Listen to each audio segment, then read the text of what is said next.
We have events coming up. We have tournaments. I'm playing in a 3v3 tournament. That's gonna be winner gets 2 prismatic elite trainer box cases. So TerapagosZard is feeling pretty good.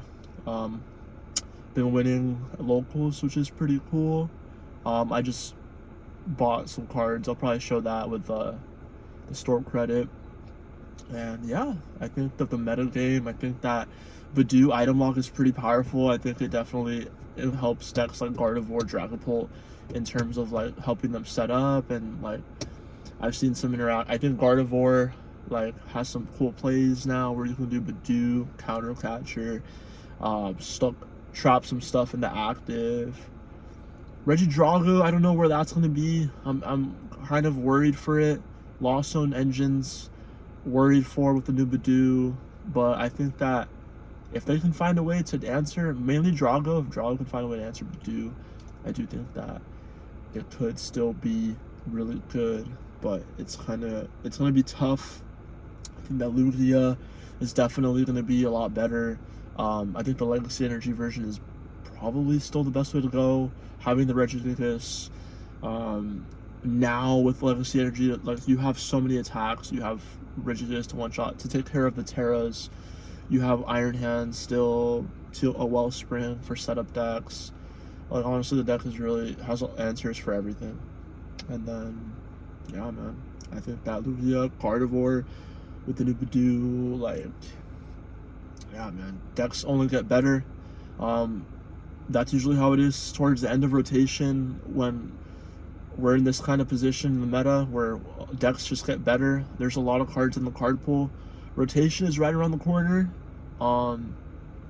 But yeah, right now rotation still hasn't happened, and there's a lot of cards you can use, man. There's a lot of cards. Decks are more powerful than ever.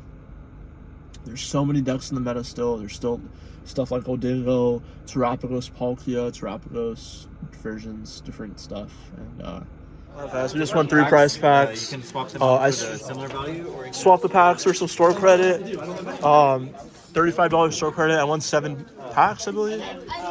So I swapped that because I wanted it off for the store credit. But we won 3 prize packs. Shout out to Magic and Monsters for the sick tournaments. Come down, join us. A lot of fun. A very chill community of people. And yeah, we still played the TerapagosZard deck. Honestly, it's just been performing really well. And yeah, we're gonna open these probably another time, or we'll see. But maybe do a giveaway, I don't know. But, all right, and here is deck list. Terapagos Charizard. This was the end of the last format. It's now Prismatic Evolution legal, so I would definitely make some changes to the list. Now with the rise of Badoo, not being able to play Rare Candy is an issue, but this is the list that I was playing because I know you guys wanted to see an actual better deck list video and kind of go over the cards. So yeah, this is pretty much going to be me explaining most of the stuff. So yeah, 2 Terapagos. You're basically your whole engine centers around this. And then this is also like a really good attacker that you use almost every game. So yeah, 2 Terapagos. I could see myself playing 3 now with the rise of Badoo, because you can't play items anymore most of the time. So hard drawing this is actually really good. I could see myself cutting maybe like a Tera Orb. I don't know, something for sure. Probably played 2 or 3 Ultra Balls now. But yeah, this is really good. Used in a lot of matchups. Or you always play it down. 2 Charmanders. I would rather say you use this as an attacker most of the time, not every time. 2 Charmander, 2 Charizard. This is pretty good. Just a 2/2 is all you really need. You don't really use more. It's mainly like your game closer to kind of finish off the match. You don't want to use this early game. I think it's really bad if you use it early game for multiple reasons.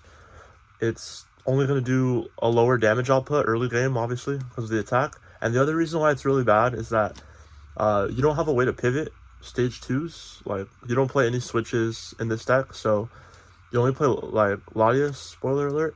So, Terapagos is always better because it does more damage, It does a maximum of 240 if you have 2 fires on it, and you could also retreat Terapagos out of the active with Latias. Charizard you can't, so you want to really just emphasize using Charizard later on. Try to use it late because it's way more better, and then you compare it with Iono, so it's just a better comeback card. I'd say it's not as good early on, but it's really good. 2 Hoothoots, 2 Noctowl, basically the whole like bread and butter with like the 2 Pidgeys, 1 Pidgeot, and the 1 Fan Rotom. This is like the 2-2-2-1 Pidgeot, 1 Fan Rotom ratio is really good because basically like this is like the whole setup is you go Fan Rotom, search Fan Rotom with the Terapagos. That's why I say the 3 Terapagos, because you really want to see the Terapagos with the Fan Rotom, so you're able to go like Fan Rotom, yeah, get your guys, but then you can go Noctowl next turn because you have the Tera in play, and then you can go Noctowl into a way to search into Pidgeot, evolve your Pidgey into Pidgeot. So you usually go Fan Rotom, get Pidgey, get Hoothoot, 1 Noctowl, and then next turn you go Noctowl if you have the Terapagos, Noctowl, search a Feather Ball and a Rare Candy, evolve the Pidgey into Pidgeot, and then boom, you have your like setup for like the whole game. And then yeah, it's really good. You want to try to do that every single game. 2 Lumineon. This is just amazing. That's your supporters. With Forest Sealstone pairs really well with Arven. Rotom isn't very good in this deck, so Lumineon is just way better. 1 Latias, 1 Fez, your support Pokemon. Latias, like I said, you don't have to play switches. And I think Latias is going to be even better now with the rise of Bidoof, because you can play through Bidoof with Latias. But you do have to like keep in mind, if you're playing into a deck like that, you want to preemptively search this out, because if you don't, you're going to miss the window to be able to search this. So like I said, this is kind of more talking about now the new prismatic format, because that's where we're at now. It's legal to be played, so like, we kind of have to go based on that. But yeah, this is just the list that I was playing in all those tournaments of last format. So yeah, this is just what I'm gonna show, but I'll kind of go over like cards I would potentially change or emphasize, because I have been playing this new format, so with this deck as well. 1 Manaphy, 1 Radzard. Manaphy is mainly here for Greninja. Greninja is still pretty popular in some decks, and then you also obviously for Drago. Drago was like the best deck, so for Kirem to kind of stop that. 1 Radzard, because it's a 1 prize like attacker that it's just really good. It manipulates the prize trade from going 2-2-2 to 2-1 or 2-2-1, so it's just really good. It comes up sometimes. And then that's for the Pokemon. Let's go into items, trainers, whatever you want to call it. So actually, first off, let's start off with Trolley. Trolley is honestly just has been the best performing ace spec. I feel like it's just such a huge consistency boost for this deck. And what I'm always looking for in decks is to have consistency. I think without consistency, you're gonna just be. It doesn't matter how good you are, if you don't have consistency, you won't be able to do anything. So I think that Precious Trolley definitely gives you that. It's searchable with Arven. It's searchable. Lumineon is also a way to search into Arven. So there's so many ways to get into Trolley, and then being able to pair it up with Area Zero means that you can immediately fill your bench, immediately have a setup, and then you're just good to go. Yeah, it makes your life so much easier having it. And I think it works really well with this deck.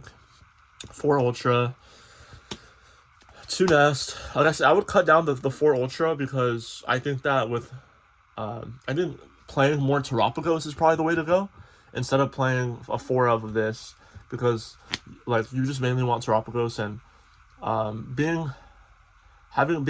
going into an item lock heavy format, we don't want to play like as many items. If anything, we can play more Pokemon, and I think that might be the right approach. 2 Nest Balls. This is just good to have because it gets you like Fezandipiti, Latias, most of your Pokemon, but it doesn't get you Lumineon, so that's why we only play 2. Ultra Ball is better because it gets you Lumineon, it gets you Charizard, it gets you anything you need, and sometimes that is really important. 2 Buddy Poffins. This is just really good with Fan Rotom for your turn 1 to get like a Charmander and a Fan Rotom, or a Manaphy and a Fan Rotom, depending on whatever, just your little baby Pokemon. 2 Tera Orb, I could see myself cutting this down to 1 for sure. But this is really good because you play Noctowls, you play a lot of ways to search items. So I think when you have a deck like that, you want to diversify your different items. You want to play like maybe some Nest Balls, some of the Poffins, some Tera Orbs, because this is like basically you don't want to play Ultra Ball every time. You don't really want to discard cards in this deck. You want to avoid discarding cards because most of the time your hand is really good and there's a lot of cards you don't want to throw away. So that's why the 2 Tera Orb is in here, because you can Noctowl, search a Tera Orb, whatever, and then Tera Orb gets you Charizard or Terapagos. So that's pretty much it. 1 Heavy Ball, 1 Feather Ball. Heavy Ball, you play a lot of Pokemon and a lot of one-ofs, so prizing them could be problematic. And like I said, all your items are searchable, so having the option to search Heavy Ball if you know something that's prized is good. Feather Ball is mainly here for the Pidgeot, to search the 1-1 Pidgeot. It does seem kind of weird because Feather Ball only searches like Pidgeot, but it is very, very... It comes in handy so much. I use like Feather Ball almost every single game when I'm doing that combo, because I usually go like Noctowl, like I said, into Feather Ball, Rare Candy, and then I don't want to discard cards. I don't want to search Ultra Ball. Like, I want to avoid searching Ultra Ball and find other items that don't involve discarding cards.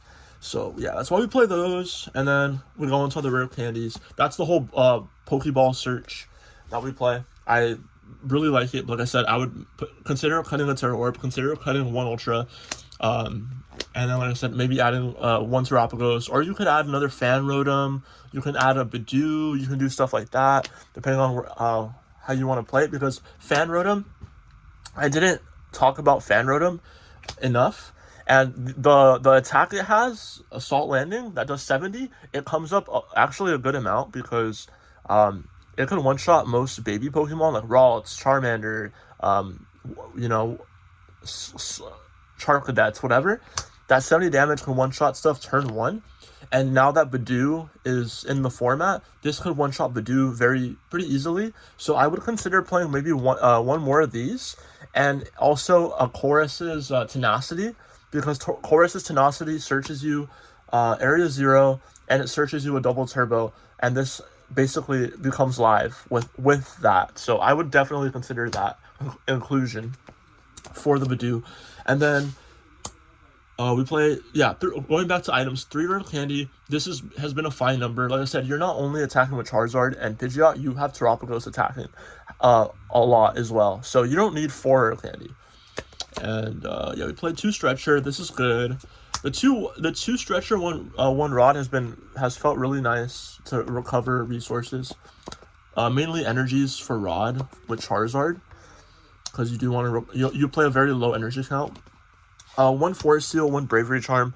This is really good. Bravery Charm is like only for certain matchups. I've noticed it coming in handy. Most of the time I use Bravery Charm on a way to like buff up my Latias or Lumineon, so it's like not in range of getting knocked out by certain things. Mainly Latias and Fezandipiti though, because giving it the Bravery Charm means that it won't be one-shotted by Lugia V-Star, stuff like Lugia V-Star, Terapagos, or Charizard EX early game. It won't be able to get knocked out by Charizard EX early game, or I put Bravery Charm on Terapagos. There's a lot of like certain math that Bravery Charm fixes against certain decks, so I think that's why the Bravery Charm does come in handy a lot. But I mean, if you wanted to cut this for a Defiance ban or a Vitality ban or something different, you could always experiment with that as well. There's still a lot to be fixed with this deck, I think. And then 3 Arven, we're going into supporters, so 3 Arven. This has been really good because you just want to get your stuff started, and I don't think more than 3 is necessary. I think 3 is enough because you play double Lumineon, so like you don't have to play a bunch of supporters. You can just search them with Lumineon, because you have an infinite bench space, or 8 bench space. And we play 3 Iono. This is really good because, like I said, this pairs really well with Charizard EX late game. And if anything, it's a draw supporter, so it's just good to have. for that consistency draw. And then 4 boss. 4 boss is really good because like I said, with this deck you want to be really aggressive, so you want to just knock stuff out early with Terapagos, and having the 4 boss allows you to just gut stuff up pretty heavily, which is really powerful. And yeah, 4 boss is good. You could play 1 counter catcher, but I like 4 boss. I think 4 boss is just really nice because you want to be the aggressor in this deck. Usually if you're pretty behind, it's usually an L anyways. So yeah, the 4 boss, so you can experiment with 1 counter catcher. I have tried that in the past and it's been really good paired up with Iono. And then another card I played before is Briar. That's another card you can kind of like play if you wanted to. 3 area zeros standard, that's enough. And then energies, 2 double turbo, 4 fires. This is the perfect amount. I think the 4 fires, as long as you you have to be very careful with how you use your energies, because you can definitely get low if you can definitely have like no energies if you don't know how to manage your energies correctly. So you just have to be very careful. I think this deck requires like good resource management when it comes to your energies, for sure. Or just in general, a lot of the cards you have to really be careful with how do you manage your resources. But overall, this deck is really good. It's really fun. I think it is, if your play style is to be very aggressive, like if you like decks like Raging Bolt, Miraidon, those kind of decks, I think this deck would be for you, because it's very aggressive with the trolley. You'd be very aggressive and you can gut stuff up pretty easily if you get set up. And yeah, it's a pretty fun deck. It's pretty straightforward. But it could definitely get a little complicated at times, because you play like Pidgeot, Noctowl, Iono, like certain little cards, like a low energy count. And there's a lot of different lines. So you can use Radiant Charizard, you can use, like I mentioned, Fan Rotom as an attacker. Sometimes you even use Pidgeot EX for its Blustery Wind attack, because I've often found that you can go Blustery Wind, remove your stadium, and then that allows you to like remove Pokemon from your bench. So if you have, let's say, like a damaged Charizard EX and you want to like get it off the board, you can literally promote this, attach a double turbo to it, attack something, and then it removes your Charizard EX off the board. So there's like a lot of cool little things you can do with the deck. As you play it more, you'll see more things. But yeah, this is the list. I hope you guys enjoyed it. And yeah, that is the list.